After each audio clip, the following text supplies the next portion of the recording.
जय हिंद साथियों, स्वागत है आप सभी का एजुकेशन के एथिक्स में। रुख करते हैं बिहार की तरफ। दोस्तों, बिहार में एक बार फिर से एक नई वैकेंसी का अपडेट आ चुका है। एडवर्टीजमेंट संख्या 28/2024 है। ये श्रम संसाधन विभाग की तरफ से बिहार के उन औद्योगिक क्षेत्रों के लिए जो कि नियंत्रणाधीन है और औद्योगिक परीक्षण के लिए यहाँ पर रिक्रूटमेंट लिया जा रहा है। पद का नाम है उप प्राचार्य यानी कि वाइस प्रिंसिपल का ये पोस्ट है। और आपको बता दें कि इसके लिए एक वैकेंसी का अपडेट दे दिया गया है। वैकेंसी तो ज़्यादा नहीं है, 76 पदों की वैकेंसी है, लेकिन कैटेगरी वाइज ये वैकेंसीज बिहार के छात्रों के लिए निकाली गई है, जहां पे 27 सीट महिलाओं के लिए आरक्षित भी रखा गया है। अब आइए देखते हैं इनमें सारी डिटेल, जहां पे हम जानेंगे इसकी एलिजिबिलिटी क्राइटेरिया को और साथ ही साथ यहाँ पे सैलरी स्केल को। तो सैलरी स्केल ही सबसे पहले यहाँ पे मेंशन किया गया है, जहां पर वेतन स्तर 9 लेवल का है, यानी कि सैलरी अच्छी खासी है। आपका जो है स्टार्टिंग सैलरी जो होगा 53,100 है, प्लस अलाउंस अलग से मिलेगा। मान के चलिएगा कि 70 से 75,000 की सैलरी स्टार्टिंग आपको मिल सकेगी। तो ज़बरदस्त सैलरी है यहाँ पर। लेकिन इसके लिए आपकी न्यूनतम शैक्षणिक योग्यता यानी कि एजुकेशन क्वालिफिकेशन क्या होनी चाहिए। तो अगर आपने भारतीय विश्वविद्यालय से AICTE अप्रूव्ड की डिग्री रखे हैं, लाइक इन इंजीनियरिंग, तो आप इसको आवेदन कर सकते हैं। अब ये ध्यान रखिएगा, अथवा अगर ये है इसके अलावा इंजीनियरिंग की डिग्री है, उसके अलावा समक्ष कोई डिग्री है, जैसे कि बहुत लोग बीटेक करते हैं या बीई करते हैं, बैचलर ऑफ इंजीनियरिंग, या BSc इंजीनियरिंग करते हैं, या BS करते हैं यहाँ पे, है ना, तो वो छात्र यहाँ आवेदन कर सकते हैं। लेकिन ये ध्यान रखिएगा, एक और क्वालिफिकेशन है, अथवा यानी कि इसके अलावा विश्वविद्यालय अनुदान आयोग के मान्यता प्राप्त सम विश्वविद्यालय यानी कि डिम्ड विश्वविद्यालय है आपका, से केवल नियमित रूप से संचालित तकनीकी पाठ्यक्रमों में से प्राप्त उपाधि मान्य होगा, न कि दूरस्थ शिक्षा के माध्यम से संचालित तकनीकी पाठ्यक्रम। यानी कि देखिए, डिम्ड यूनिवर्सिटी से अगर आपका ये सब डिग्री है तो मान्य होगा, लेकिन अगर आपने ये सारी डिग्री जो है डिस्टेंस से किया है, डिस्टेंस कोई कोर्स किया, जैसे कि बहुत लोग BE BTech जो है डिस्टेंस से कर लेते हैं, तो वो आपको लिए मान्य नहीं है, इसके पाठ्यक्रम मान्य नहीं है, इसलिए इसको वहाँ पे मान्य नहीं रखा गया है। तो क्वालिफिकेशन आपको समझ में आ गया होगा। इंजीनियरिंग है आपका। अब ये सवाल पूछेंगे कि सर किस में इंजीनियरिंग है, तो ये भी आगे आपको मैं बताऊंगा। यहाँ पे देखिएगा, देखिए विशिष्ट योग्यता यानी कि MTech, अगर आपके पास BE के बाद BE आपका किसी भी मान लीजिए कि स्ट्रीम में BE है, यानी कि BTech है, BE BTech है, या BSc इंजीनियरिंग है, या BS है आपने किया हुआ है। उसके अलावा यहाँ पे विशिष्ट योग्यता यानी कि MTech भी आपका होना जरूरी है, और ये भी AICTE अप्रूव्ड होना चाहिए आपका डिग्री। ध्यान रखिएगा, ME हो या MS हो, है ना, आपने अगर किया है तो आवेदन करेंगे। विश्वविद्यालय अनुदान आयोग के मान्यता प्राप्त से डिम्ड विश्वविद्यालय से मात्र नियमित रूप से अगर आपने तकनीकी पाठ्यक्रमों के अनुसार यहाँ पे उपाधि ली है, इनकी ME या MS की, तो भी आप इधर आवेदन कर सकते हैं। बशर्ते यहाँ पे आपका डिस्टेंस ME में यानी कि मास्टर्स नहीं होना चाहिए, ध्यान रखेंगे। तो ये होगी जानकारी इसके क्वालिफिकेशन को लेकर। नियमावली के प्रावधान के अनुसार न्यूनतम शैक्षणिक योग्यता के अंतर्गत विशिष्ट योग्यता यानी कि जो आपका मास्टर्स डिग्री है, तथा कार्य अनुभव यानी कि इस एक्सपीरियंस की भी बात की जा रही है, या फिर शिक्षण अनुभव। अब यहाँ पे आपको डाउट होगा कि सर शिक्षण अनुभव क्या सभी टीचर इसको आवेदन कर सकते हैं? नहीं, शिक्षण अनुभव किसमें होना चाहिए मैं आपको बताऊंगा अभी आगे। शिक्षण अनुभव आवश्यकता आहारता नहीं है यहाँ पे, बल्कि विशिष्ट योग्यता के साथ कार्य अनुभव, यानी कि अगर आपने मास्टर्स डिसिप्लिन में किया है, उसके साथ उसी के बिहाफ में अगर आपने एक्सपीरियंस लिया है, या शिक्षण अनुभव वांछनीय योग्यता है, जिसके लिए अतिरिक्त अंक की व्यवस्था होगी यहाँ पे, ये आपके क्वालिफिकेशन में जोड़ा जाएगा, आपके मेरिट में जोड़ा जाएगा। तो अब देखिए यहाँ पे जो है ध्यान से समझिएगा इसके एलिजिबिलिटी को। अगर आपके पास BE BTech है, या BSc इंजीनियरिंग है, या BS आपने किया है, बशर्ते कि आपका डिस्टेंस से नहीं होना चाहिए। इसके अलावा आपका मास्टर डिग्री होना चाहिए, जो कि MTech हो सकता है, ME हो सकता है, या MS हो सकता है। लेकिन ये जो है डिम्ड से हो जाएगा तो मान्यता होगा, लेकिन यहाँ पे डिस्टेंस से होगा तो मान्यता नहीं होगा, ये भी जान लीजिएगा। इसमें इसके अनुसार कहना है, इसके प्रावधान के अनुसार कहना है यहाँ पर कि जो न्यूनतम शैक्षणिक योग्यता है, यानी कि न्यूनतम ये हो गया हमारा BTech, ठीक है, BE BTech योग्यता के अंतर्गत जो विशिष्ट योग्यता है, जैसे कि मान लीजिए कि आपने BTech जो है कंप्यूटर साइंस में किया है, या फिर किसी भी डिसिप्लिन में किया है, तो उसमें अगर आपका जो है MTech भी है या ME भी है तो चलेगा, तथा कार्य अनुभव, उसी के बिहाफ में अगर आपका एक्सपीरियंस है, जिस डिसिप्लिन में आपने अपना एमई एमटेक या बीई बीटेक किया है, तो भी आप यहाँ पे आवेदन करेंगे। ये नोट में दिया गया है। शिक्षण अनुभव यानी कि देखिए एक्सपीरियंस मांगा जा रहा है आपके किस में, तो आपके शैक्षणिक, क्योंकि ये जो पोस्ट है ना, ये पोस्ट है औद्योगिक प्रशिक्षण संस्थानों के लिए, यानी कि आपको ट्रेनिंग देना है उन ऐसे कैंडिडेट को जो कि आईटीआई में पढ़ते हो। जी हाँ, इसलिए यहाँ पर हायर क्वालिफिकेशन के छात्रों का रिक्रूटमेंट लिया जा रहा है। और हो सकता है कि इसमें वैसे लोगों को ट्रेनिंग आपको देना हो, जैसे आप एडुकेटर ही बनेंगे यहाँ पे, तो उनका भी पाठ्यक्रम के अनुसार आपको यहाँ पे तैयार किया जा रहा है। आपको एज कह सकते हैं कि यहाँ पर वाइस प्रिंसिपल बनाया जा रहा है। जी हाँ, ये पोस्ट का नाम है उप प्राचार्य। तो ध्यान रखिएगा, इसी के लिए ये वैकेंसी है। और यहाँ पे विशिष्ट योग्यता तथा कार्य अनुभव या शिक्षण अनुभव वांछनीय योग्यता है, जिसके लिए अतिरिक्त अंक आपको व्यवस्था भी की जाएगी। तो इसको मैं आगे अभी डिस्कस करूंगा ये कैसे आपको मार्क्स मिलेगा। एज क्राइटेरिया की बात करें तो 22 साल और अधिकतम की बात करें तो 37 साल ही एज क्राइटेरिया रखा गया है। ओबीसी में आते हैं तो 40 साल तक है, महिला है या पुरुष है। एससी एसटी में आते हैं महिला पुरुष तो 42 साल तक आवेदन करेंगे। लेकिन ये ध्यान रखिएगा, सिर्फ कैटेगरी वाले छात्र को जो कि बिहार से संबंधित है उन्हीं को ये मौका मिलेगा। अब यहाँ पे देखिएगा तो ये जो उम्मीदवार जो है दिनांक 1/8/2015 से लेकर 1/8/2023 के वर्णित अधिकतम उम्र सीमा के आधार पर ही पात्रता रखते हैं। तो ये आपको ध्यान में रखना होगा, 1/8/2023 आपका कट ऑफ डेट है, उससे जो है 37 साल होना चाहिए आपका, जनरल में है तो। सेवानिवृत्त के दौरान देखिए ध्यान रखिएगा एक बात और, कि यहाँ पे लिखा गया है कि प्रस्तुत विज्ञापन के लिए सुपात्र होंगे बशर्ते कि वे अन्य अर्हताएं पूरी करते हों और नियुक्ति की प्रक्रिया के दौरान सेवानिवृत्त होने वाले अभ्यर्थियों की अभ्यर्थता पर विचार नहीं किया जाएगा। यानी कि यहाँ पे रिटायर्ड हो चुके हैं उनके लिए यहाँ पे नहीं है वैकेंसी, ये साफ साफ अपडेट है यहाँ पे। ठीक है, ये तो बातें हो गई एज क्वालिफिकेशन की यहाँ पे और एजुकेशन क्वालिफिकेशन की। ये बाकी सारी चीज़ें आप लोग देख सकते हैं यहाँ पे कितना छूट मिल रहा है किसको यहाँ पे। अब आते हैं चयन की प्रक्रिया पे, यानी कि सिलेक्शन प्रोसीजर पे। अब यहाँ पे ध्यान रखिएगा, यहाँ पर आपका एक लिखित परीक्षा होगा, उसके बाद एक इंटरव्यू होगा। ये लिखित जो परीक्षा है दोस्तों, आपको बता दें कि विज्ञापन पदों पर विरुद्ध पे सुयोग्य उम्मीदवारों को चयन के लिए आयोग के द्वारा लिखित परीक्षा का आयोजन किया जाएगा। यह परीक्षा 150 प्रश्नों का होगा, एक ही पत्र होगा, लेकिन ध्यान रखिएगा, और ये वस्तुनिष्ठ यानी कि ऑब्जेक्टिव टाइप के होंगे, जिसमें कि सामान्य अभियंत्रण विज्ञान यानी कि जनरल इंजीनियरिंग साइंस से 100 क्वेश्चन आपके पूछे जाएंगे। ठीक है, अब ये जनरल इंजीनियरिंग साइंस क्या है, इसके बारे में सिलेबस भी दिया गया है, मैं आपको दिखलाऊंगा। और यहाँ पे अन्य सामान्य योग्यता जो है जनरल एप्टीट्यूड 50 अंक का पूछा जाएगा।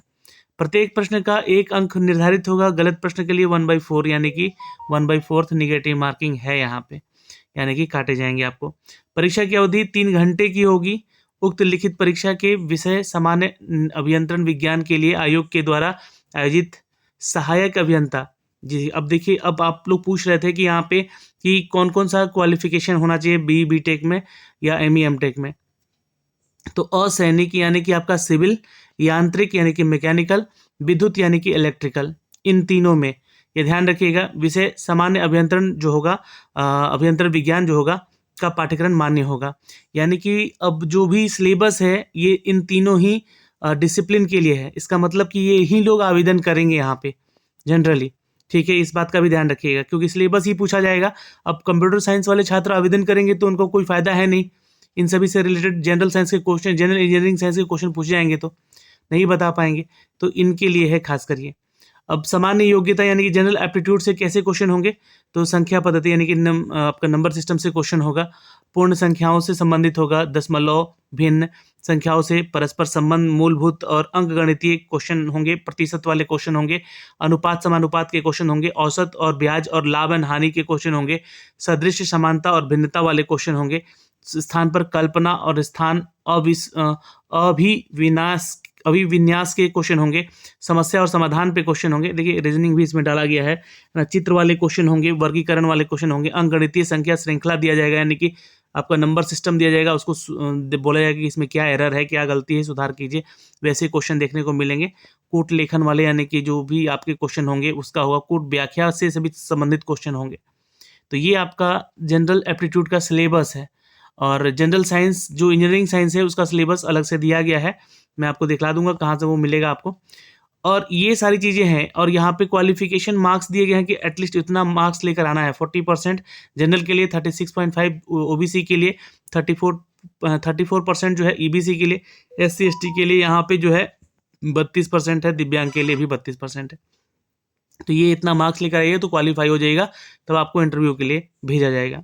अब ज़्यादा देखिए छात्र होंगे यहाँ पे तो कट ऑफ भी जारी होगा, लेकिन ये चीज़ें हैं। साक्षात्कार के लिए अभ्यर्थियों को शॉर्टलिस्ट किया जाएगा लिखित परीक्षा के आधार पे ही। तो इम्पॉर्टेंट है, ये क्वालिफाइंग नहीं है, मेन आपको मेरिट लेकर आना है, तभी आप इंटरव्यू में जा सकेंगे। शैक्षणिक योग्यता, विशिष्ट योग्यता, कार्य अनुभव और शिक्षण अनुभव के आधार पे, और मतलब कि जो भी आपका शिक्षण अनुभव है, और साक्षात्कार के कुल पूर्णांक 100 होंगे। 100 अंक का होगा जब आप इंटरव्यू देंगे तब, जिसका विभाजन निम्न प्रकार से होगा।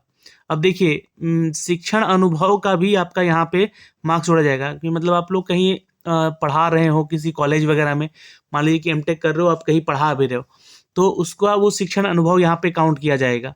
ठीक है, आप टीचर हैं उसका नहीं, ये ध्यान रखिएगा। आपसे रिलेटेड मतलब ये चीज़ें जिस डिसिप्लिन से आप रिलेटेड हैं, उसी डिसिप्लिन में आप अगर शिक्षण का कार्य कर रहे हैं, अनुभव है उसका, तो वो मार्क्स आपको जोड़ा जाएगा। निर्धारित शैक्षणिक योग्यता का 40 अंक आपको मिलेगा। ध्यान रखिएगा, जो भी शैक्षणिक योग्यता अर्थात इंजीनियरिंग में स्नातक अथवा समकक्ष के लिए कुल 40 अंक होगा। शैक्षणिक योग्यता के आधार पर अंकों का निर्धारण न्यूनतम शैक्षणिक योग्यता के कुल प्राप्तांक के प्रतिशत 0.4 के गुणक से गुणा करने का होगा। जैसे कि यदि किसी अभ्यर्थी का 80% है तो 80 को 0.4 से मल्टीप्लाई किया जाएगा तो 32 आएगा, तो ये 32 अंकों को मिलेगा अगर 80% मार्क्स है तो यहाँ से उसके लिए है जो ग्रेजुएशन है ना, बी बीटेक या बीएससी इंजीनियरिंग है।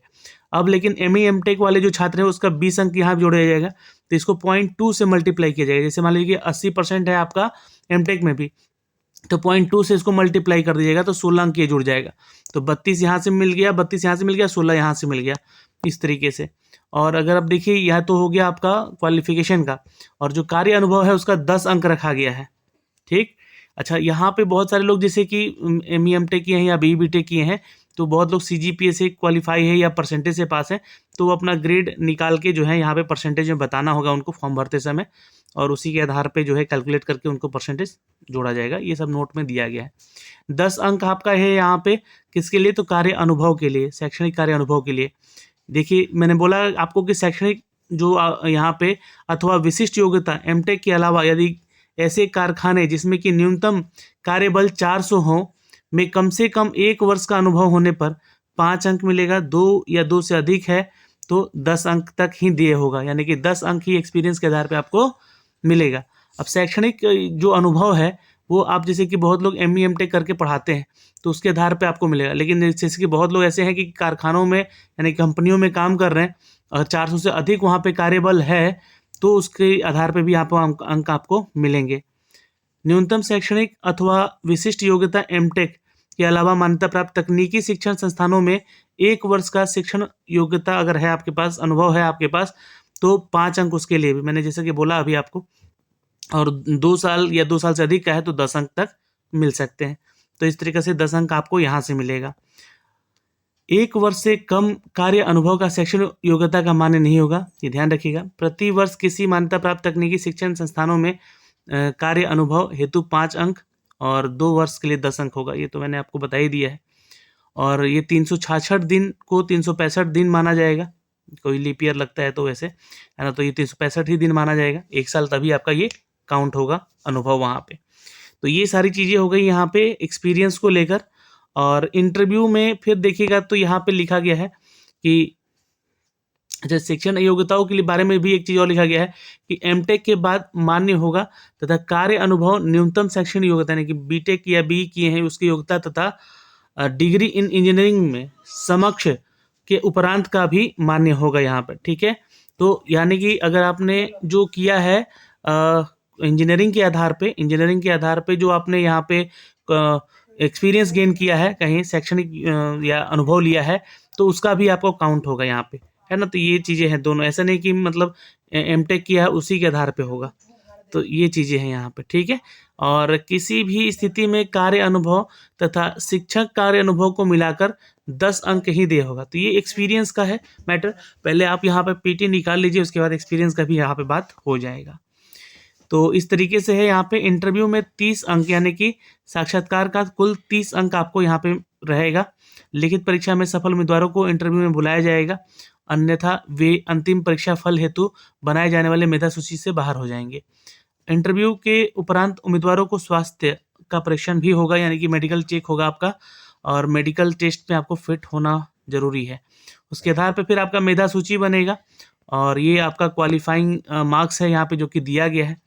आरक्षण का लाभ सिर्फ बिहार के छात्रों को ही मिल सकेगा, ये इस बात का ध्यान रखिएगा, जिसके लिए आपको कुछ डॉक्यूमेंट्स बनवाने भी होंगे, जो कि अगर ओबीसी से हैं तो एनसीएल, ईबीसी से हैं तो एनसीएल, एससी एसटी से है तो जाति प्रमाण पत्र और ईडब्ल्यू से है तो यहाँ पे वित्तीय प्रमाण पत्र आपको बनवाना होगा।